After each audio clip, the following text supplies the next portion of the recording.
좋은 나무는 토양의 양분을 잘 빨아들여서 자신 안에 그 양분을 축적합니다. 뿌리에서부터 토양의 양분을, 그리고 나뭇 잎사귀와 줄기에서부터는 하늘의 햇빛을 잘 빨아들입니다. 그게 좋은 나무죠. 그래서 그것을 에너지로 바꾸죠. 에너지로 바꿔서 나무 안에, 줄기 안에, 그리고 곳곳으로 잘 보내는 것이 좋은 나무입니다. 그렇게 못하면 나무는 죽습니다. 모든 생명체는 에너지로 바꿀 수 있는 그 능력이 건강해야 됩니다. 그렇게 해야 열매를 맺을 수가 있습니다. 그래서 좋은 열매를 맺는 나무가 있고 나쁜 열매를 맺는 나무도 있습니다. 그것이 세상에 있는 모든 생명체들의 이치이죠. 오늘 말씀에서도 주님께서는 좋은 나무와 열매에 대해서 말씀을 하시면서 귀신을 고쳐주는 역사를 보여주십니다. 주님께서 귀신 들려서 눈 멀고 말 못하는 사람을 고쳐주시는데 이게 깜짝 놀랄 만한 사건이죠. 이런 깜짝 놀랄 만한 이 사건을 보면서 바리새인들이 어떻게 또 예수님을 비난하냐. 바리새인들은 예수님이 하는 것마다 반대하는 거예요. 하는 것마다 반대하는 그 심리는 뭘까? 바리새인들이 어떻게 이번에는 비난을 하냐면 귀신의 왕 바알세불을 의지해서 지금 저렇게 귀신을 내쫓고 있는 거다. 그러니까 하는 것마다 반대하더니, 하는 것마다 비난하더니 이번에는 귀신을 내쫓는 것을 보고는 그거를 어떻게 비난하냐면 저 귀신을 내쫓은 건 귀신의 왕 바알세불을 의지해서 귀신을 내쫓은 거다. 그렇게 또 비난을 합니다. 그러니까 주님은 계속 비난을 받으셨어요. 계속 미움을 받으셨어요. 좋은 일을 해도, 그들을 위해서 일을 해도 미움을 받고 비난을 받습니다. 계속 의심을 받아요. 오늘의 사건도 똑같은 겁니다. 그게 이제 22절에서부터 24절까지 말씀에 나와 있는데요. 한번 잠깐 보시겠습니다. 22절입니다. 그때 귀신 들려 눈 멀고 말 못하는 사람을 데리고 왔거늘 예수께서 고쳐주심에, 고쳐주셨잖아요. 주님이 고쳐주시죠. 사랑해 주시죠. 죄사함을 주시죠. 이게 어떻게 비난거리가 되냐는 거예요. 어떻게 이게 오해받을 수 있냐는 거죠. 오해의 수준에서 넘어간 거죠. 바리새인들이 오해한 게 아니라 이건 미워한 거예요. 미워하면은 오해를 합니다. 자, 그 미움이라는 게 어디서 나옵니까? 미움은 악에서 나오는 거예요. 그게 이제 나쁜 열매죠. 계속해서 보시면 그 말 못하는 사람이 말하며 보게 되었다. 얼마나 좋은 일입니까? 얼마나 감사한 일이에요.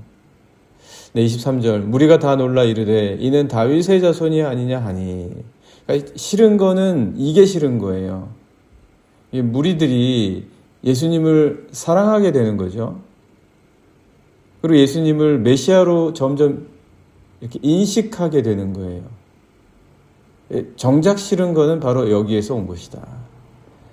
아니 바리새인들이 예수님하고 경쟁하겠습니까? 하나님의 아들하고 무슨 경쟁을 합니까? 그런데 그들은 그랬다라는 거죠. 그래서 24절 보시면 바리새인들은 듣고 이르되 이가 귀신의 왕 바알세불을 힘입지 않고는 귀신을 쫓아내지 못하느니라 하거늘. 이렇게 어리석은 행동을 바리새인들이 합니다. 이기지도 못할 것, 본전도 못 건질 것, 자신들을 향한 사랑의 손길을 바리새인들은 이렇게 어리석게 행동을 한다.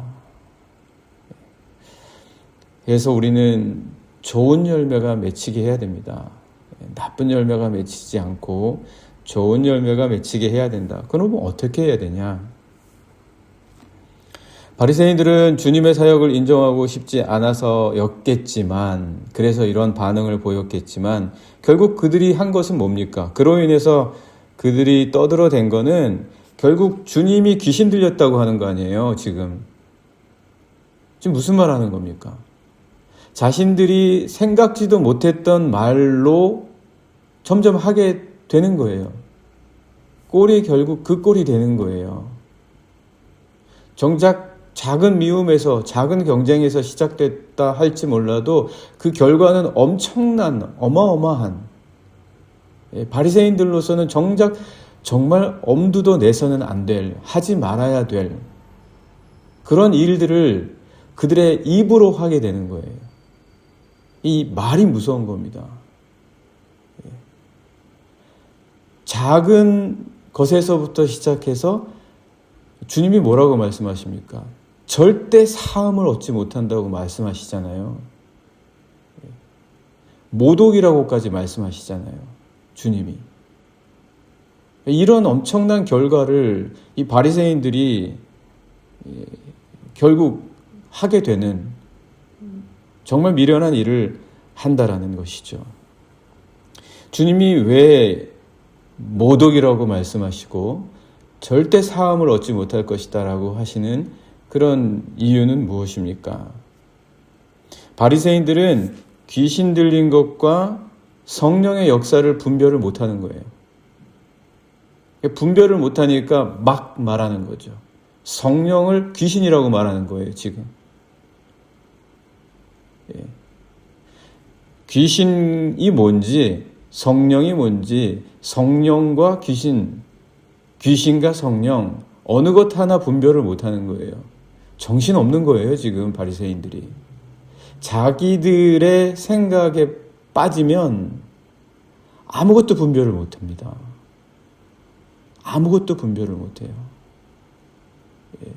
화난 사람 앞에 아무리 논리를 갖다 대고 이성을 갖다 대봤자 그 화를 가라앉지 못해요.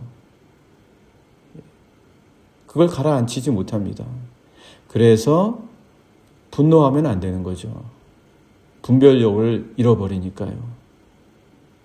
지금 여기 이 바리새인들의 모습이 똑같이 그렇습니다. 성령을 귀신이라고 하는 거예요. 예수님을 귀신 들렸다고 말하는 거죠. 그 차이를 분별하지 못한다. 그런데 이거를 주님이 정말 책망을 크게 하시거든요. 이거를 분별 못하는 것, 사람들을 보면 무리들이 때로는 분별하지 못하는 경우가 많이 있었는데 왜 이 경우는 특별히 주님께서 그렇게 야단을 치시고 책망을 하시냐? 이게 그렇게 책망받을 일이냐? 성령을 분별하지 못하는 것이 그렇게 책망받을 일이냐? 그것은 이것 때문에 그렇습니다. 만약 성령의 역사를 분별을 할 수 있다면 성령의 역사가 아닌 것도 분별할 수 있습니다. 그럴 수밖에 없겠죠. 성령의 역사를 분별할 수 있는 사람이라면 성령의 역사가 아닌 것도 분별할 수 있습니다. 그런데 반대로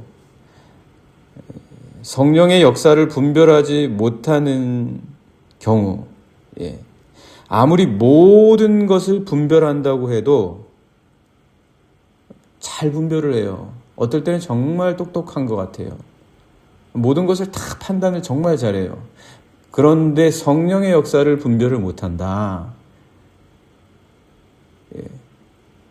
그러면 아무것도 분별을 못하는 거예요.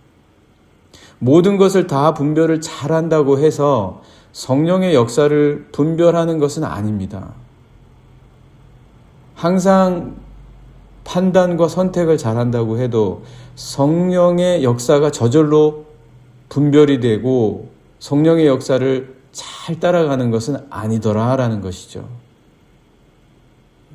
그래서 중요한 것은 성령의 역사를 분별을 하냐.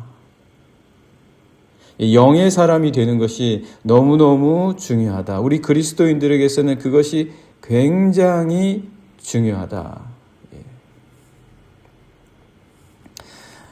우리들에게는 성령의 역사를 분별하지 못하는 것은 그야말로 무엇을 반대하고 무엇 때문에 우리가 신앙생활을 하고 또 누구와 함께하고 누구와 함께 하지 말아야 될지에 대해서 전혀 모르는 거예요.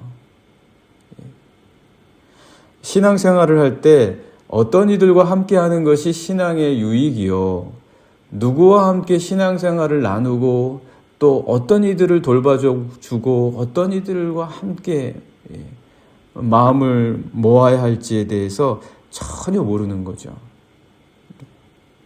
그래서 29절에서 32절의 말씀에서 주님께서는 또 이렇게 말씀해 주십니다. 29절부터 32절까지 한번 저희가 잠깐 보시겠습니다. 29절입니다.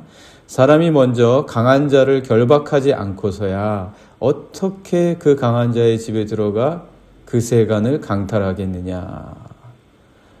우리가 신앙생활을 할 때 성령이 함께 해주셔야 우리 안에 있는 우리를 자꾸 이겨내려고 하는 것들, 우리의 본성들, 우리를 유혹하는 것들, 그게 강하게 역사할 때가 있잖아요.